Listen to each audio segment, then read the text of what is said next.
Here we go, another session. However, this one I'm taking time out from tennis on this one, and because I've decided that I must talk about my grandfather, my maternal grandfather, the Reverend Dr. Carl Eckhart Grammer, and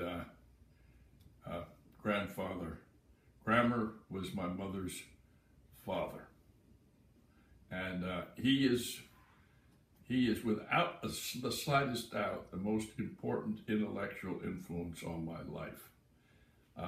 I'm something of an intellectual, and I owe a lot of that to my grandfather. And I can say that from an intellectual point of view, he was more important than both of my parents put together. And I'm not sure, about how my interest in life got started, but I was always a little kid who was interested in fighting and in wars and in competition. I just seem to have been born that way. And my grandfather, well, I should tell you this. I was born in Summit, New Jersey, because my parents were passing through Summit, and I ended up living in Summit, but I was born in Summit only as a passer through. My parents lived with my grandparents in Philadelphia. So even though I was born in Summit, New Jersey in 1928,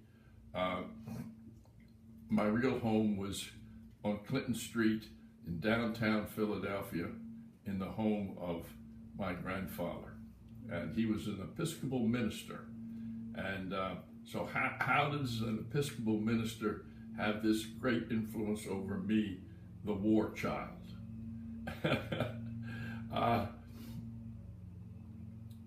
Grandfather, and I'm not going to give you a complete rundown on grandfather's background, but grandfather, I asked him once what was the first grammar that came to this country, and he said it was his grandfather, who came to Washington, D.C. around 1800. So my grandfather said his grandfather came to D.C. around 1800, and I asked him, what kind of a name is Grammer? And he said he thought it was a German name, an Alsace-Lorraine name. And Alsace-Lorraine is a German-speaking portion of France.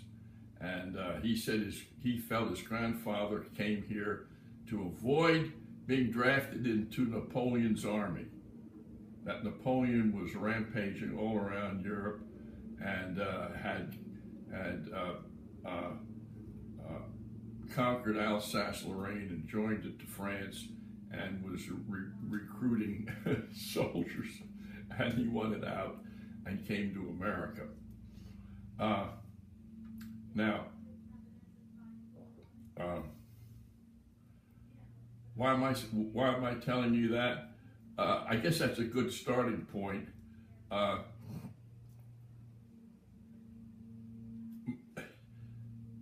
About the first thing that I can recall about being interested in the outer world was sitting with my grandfather and the whole family around the table in Philadelphia, at the dinner table, discussing the Italian invasion of Ethiopia and the plight of the Emperor Haile Selassie, the Lion of Judah, the little tiny Ethiopian king, and how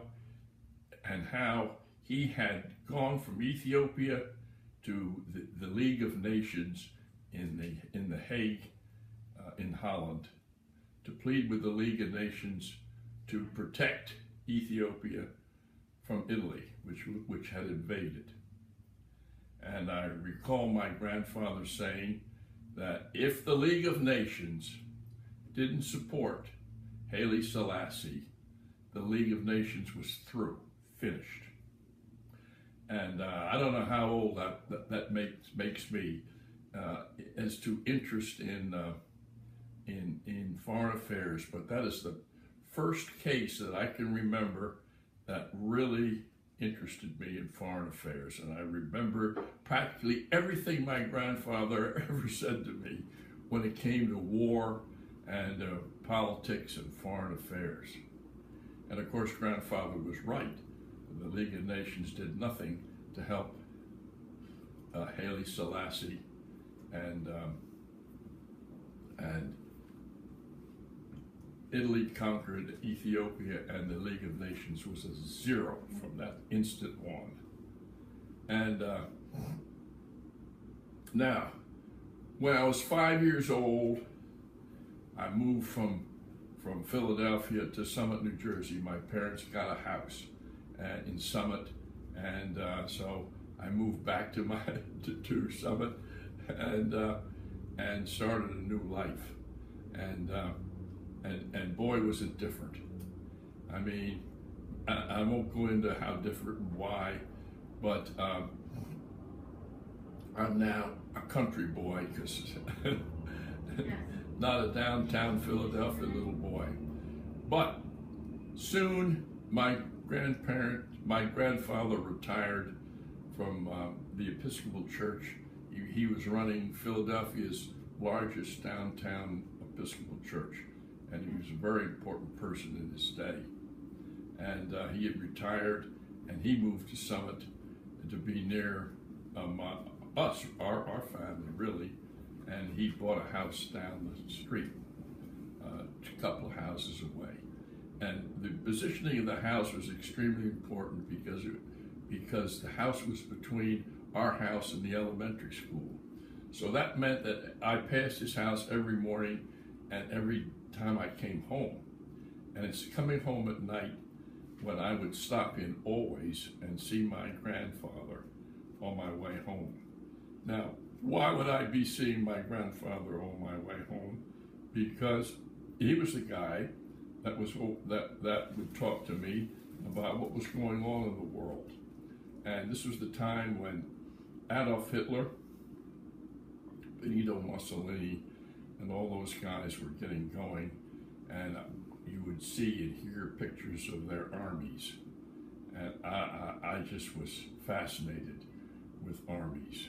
And my grandfather, I remember him diagramming how Hannibal trapped the Roman army at Cannae and annihilated it. And from that instant on, and I can see in my mind's eye him drawing me that map.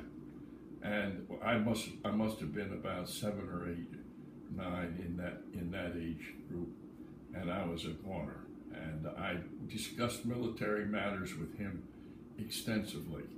Now, the thing that was so amazing about grandfather was he was an extraordinarily educated man.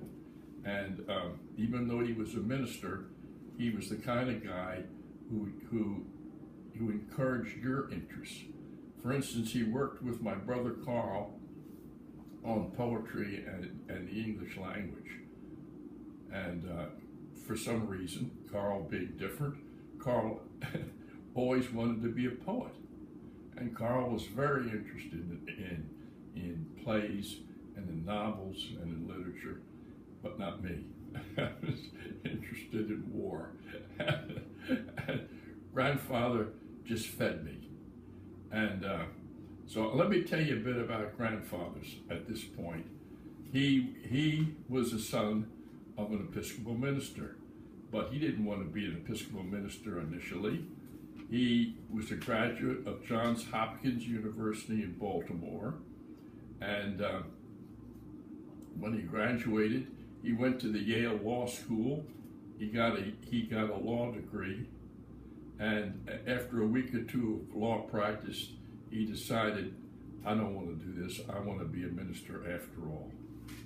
And then he went to the Union Theological Seminary in Alexandria, Virginia, the #1 Episcopal teaching school in the United States, and he became a minister. From that point on, though, I mean, his mind encompassed everything. He could read, of course, English, German, French, Latin, Greek, and I think, and I'm not sure about this, Hebrew, but I know Latin and Greek, as well as French and German. He told me that he made it a point to read something in the original Latin every day of his life. And I believe he did it. He had read virtually all of Latin literature. And of course, a lot of that's a translation from the Greek. So his background was just extraordinary in history. And he could recite poetry endlessly. Of course, Brother Carl was, you might say, working with grandfather on all the famous Shakespeare plays and all the incredible British poetry, which I paid not the slightest attention to. I knew I wanted to know all about the Roman army, and he taught me how the Roman army operated and why they were different from the Greeks, and how the Greeks had beaten the Persians, and how all of this is tying in with my feelings. I mean, what's going on in the world with Hitler's armies on the move. And so every day, coming back from school, elementary school,